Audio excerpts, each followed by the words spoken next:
Alright, so we got a fun one here, very intriguing matchup in Bellator, my favorite organization. So we have Juliana Velasquez versus Denise Kielholtz. I hope I'm pronouncing that correctly. So Juliana Velasquez has a 3-inch height advantage and a 1.5-inch reach advantage, but I wouldn't be surprised if that's an even bigger size advantage. You know, when they face off, you'll see that Velasquez is quite a lot bigger than Kielholtz, I'd imagine. But yeah, so break down the striking of these two where I expect most of it to play out. So for Velasquez, if you've never watched her fight, I would compare her striking style to GDR, Jermaine Durandamy. You know, she likes to fight on the front foot, looks to counter quite a bit with the straight punches, especially her power hand. And I think JDR's orthodox, but she's a southpaw. Velasquez is a southpaw. And you know, that's ironic that I'm comparing it to GDR because Kielholtz is a very credentialed Dutch kickboxer as well. So, you know, she's facing another kickboxer here, but, you know, I think it's going to be very competitive on the feet, even though Kielholtz does have that kickboxing background. Kielholtz, she likes the lead left hook. Very nice left hook, check left hook. You know, looks to really sit down on that left hook in close quarters. Likes to plant her feet and start throwing hooks in the pocket, you know, when the opponent does close distance. At range, she likes the 2-3. And for Velasquez, she likes to, take the front foot, keep her opponent outside the octagon line, or whatever the equivalent is in Bellator, you know, however. She likes to keep them near the fence, basically, but, you know, she kind of can get predictable with her movement, and she's, for the most part, just following her opponent, so you can kind of tell where she's about to step. But she does have good range management, and we'll get into that in a sec. Strikes that she likes to throw at range is the check right hook and the 3-2, so, you know, quite similar to Kielholtz. But I do give Velasquez the advantage at range. Velasquez likes the straight left, and she mostly utilizes the same angle every time when she's setting up her left hand. You know, as I said before, she's kind of just following her opponent, and she comes in on that straight line for the most part. So you can get the read on it, definitely, but, you know, she has a lot of snap behind her punches. She seems to have a bit of pop behind her punches, and Kielholtz, she keeps her head on center line when she's throwing her offense, so, you know, that counter straight left of Velasquez, I think it's going to find a home quite a bit in this fight. And for Kielholtz, as I said before, she likes to plant her feet and fire in the pocket. You know, she when she decides to go, she's going, and she's doing it on that spot in particular. And Velasquez, she does have the height advantage, as I mentioned before, and she likes to use upper body movement to evade strikes. So if she's out of range of Kielholtz, or if she's in range, you know, and she leans back to avoid the strikes of Kielholtz, Kielholtz has her feet planted, so she's not going to be able to advance any further. She's not going to be coming in blitzing and, you know, trying to, you know, back Velasquez up. So I think Velasquez is not going to have a very hard time, you know, kind of leaning back and avoiding the strikes of Kielholtz. And Velasquez, she does have very good range management, as I talked about before. I think the footwork is going to make it hard for Denise to connect, you know, not to mention the height and reach advantage, but, you know, the footwork is good, and Denise just kind of plants and fires. So if Denise hasn't got the range down pat, then it's going to be very hard for Denise to connect in this fight. On the mat, both have judo backgrounds, so I think that's going to cancel the grappling out for the most part.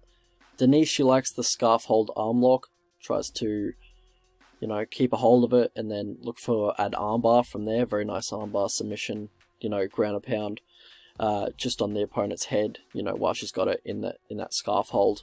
But she will hold on to that for a little bit too long, and if she loses the grip, there's a good chance that the opponent will take you back, because the exit for the scarf hold arm lock is to pretty much just slide your head out back, and, you know, you're basically in back taking position immediately. So, you know, you're playing with fire there with that technique.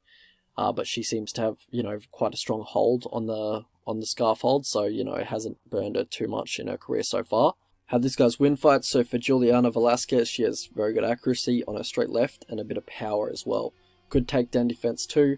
How these guys lose fights, so for Velasquez, she's a bit low volume, She has that counter heavy style, and in turn can be a bit low volume and, you know, a little bit predictable with the straight left. For Kielholtz, she makes a lot of mistakes when defending takedowns and just on the mat in general. I'll talk about them here. So she'll give her back in the clinch a lot. She gives her back in basically every scramble. And she seems like a bit of a white belt in scrambles and in, you know, grappling transitions. Like, she'll go for like low percentage submissions that aren't on. Her positional control is not very good. Her bottom game doesn't look very good. She doesn't look very technical on the mat, and she seems, you know, she's going to get away with it against, you know, lesser competition, but as you're fighting championship fights now, so you got to probably work on that a little bit. And Velasquez, she does have good ground and pound, like when she does get on top, so it's just someone to watch out for. Break down the path to victory. So for Velasquez, look to catch her left hook with your lead hand, because that's her favorite punch. That's what she's going to be throwing quite a bit. Look to catch it with your lead hand and just kind of parry it away, because in that southpaw versus orthodox stance, the lead hands are basically touching. So, you know, try and parry it away. It's not as dangerous as if you were to parry it away if you're versing another southpaw, because that would leave you open, you know. But yeah, also look for that counter too when she leads with the left hook, because you'll beat her to the punch with the straight punch, and when she's trying to throw the wide, you know, left hook, you're just throwing the straight left down the middle, and that, you know, it's very open for you if she's going to be leading with the left hook. Look to push her against the fence. Look for like a knee to the body or a knee to the face. Push her against the cage. Use your size. Use elbows and knees when you're against the cage. Look to mix in takedowns as well, and just obtain some top control when you do get on top. And look for some damage if you're really, you know, if you're comfortable on top and you're able to control her quite easily, look for some damage there. And for Kielholtz, try to extend the trajectory on your left hook based on how far she's leaning back to avoid your strikes, because that's generally what she looks to do, kind of lean back to avoid the strikes. So look for that. Also, volume on the leg kicks and the push kicks, just volume in general. We'll get into that in a sec. So how I see the fight going, so, you know, quite an intriguing fight. I liked Velasquez a lot against McFarlane, and she did exactly what she needed to do in that matchup. She's very good defensively. I'd say Velasquez is a lot better defensively than Kielholtz, but Kielholtz is a very experienced striker and kickboxer, and Velasquez can get a little predictable with her movement. She has a tendency of leaning back too, and the angle that she takes when throwing a straight left is, you know, basically always the same. So this one might, you know, very well come down to striking IQ, and I think, you know, that would go to Kielholtz with the experience that she has in kickboxing. But yeah, typically Kielholtz, she does like to plant her feet and fire a combination without moving her head. And Velasquez, she has great range management, and I think her footwork's going to help her stay out of the way of a lot of Kielholtz's offense and her hands. When Juliana does throw, she throws with heat, and I've noticed that Denise, yeah, keeps her head on the center line, and when she's throwing combinations in close, so if Juliana gets the range on that counter straight left, it could be, you know, I think she's going to do a fair bit of damage with that. But as I alluded to before, you know, Juliana, she is quite passive in there, and she's bound to lose a fight just by being outworked, like, sooner or later. You know, might not be this one, but it's inevitable, like, one day. You can't just be that low volume in women's MMA. Like, it's just not, you're going to get out volume sooner or later. But I don't have the strongest read on Kielholtz. You know, she dusted her only decent opponent in under a minute with Kate Jackson I'm talking about. But I also would have liked to see that fight play out a little bit more. I think she has the speed advantage over Juliana, but I'm not sure she's the better striker overall here. I think if Juliana had the same volume, I'd, you know, pick Juliana to win, but, you know, I'm kind of scared about the volume of Juliana, and I feel like she's going to get outworked by an opponent sooner or later, and it could be this one. But Juliana, she does have a big size advantage here, which does come into play in the clinch exchanges in particular. Both these guys are credentialed judo practitioners, so I don't see anyone having too much success with their throws or, you know, stuff like that. I think it's trouble if Juliana gets on top of Kielholtz, but not the other way around. I think it's going to be a close fight. I'm going to side with the champ Velasquez, as she's going to be on the front foot. She's going to be landing the harder shots, and I think she's going to be winning the clinch exchanges.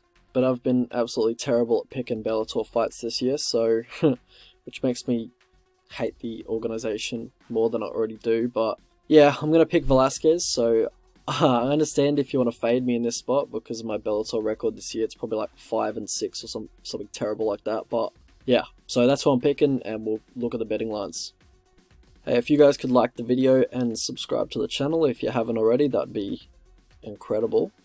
You know, helps out with the search bar functions and all that kind of stuff, helps the channel get out there a little bit. So yeah, the prediction is Velasquez by TKO.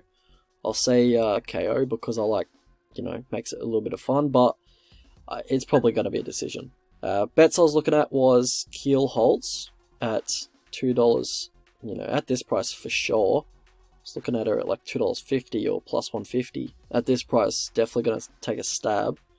I think her path to victory is just kind of out-voluming Velasquez. But I think if Velasquez was switched on and she kept her volume up, I think she could win this fight. But, you know, she generally doesn't do that. So, other bets. Sorry, I didn't put the money line up. That's the money line if you want to have a look at that. No, don't like any of that. I mean, Kielholtz decision at $6.45 or plus 5.45 is a bit wide. Yeah, so Kielholtz decision and the money line I think is a bit off, but yeah, I think it's going to be a fun fight. Should be very technical. Alright, I'm going to sit back and enjoy it.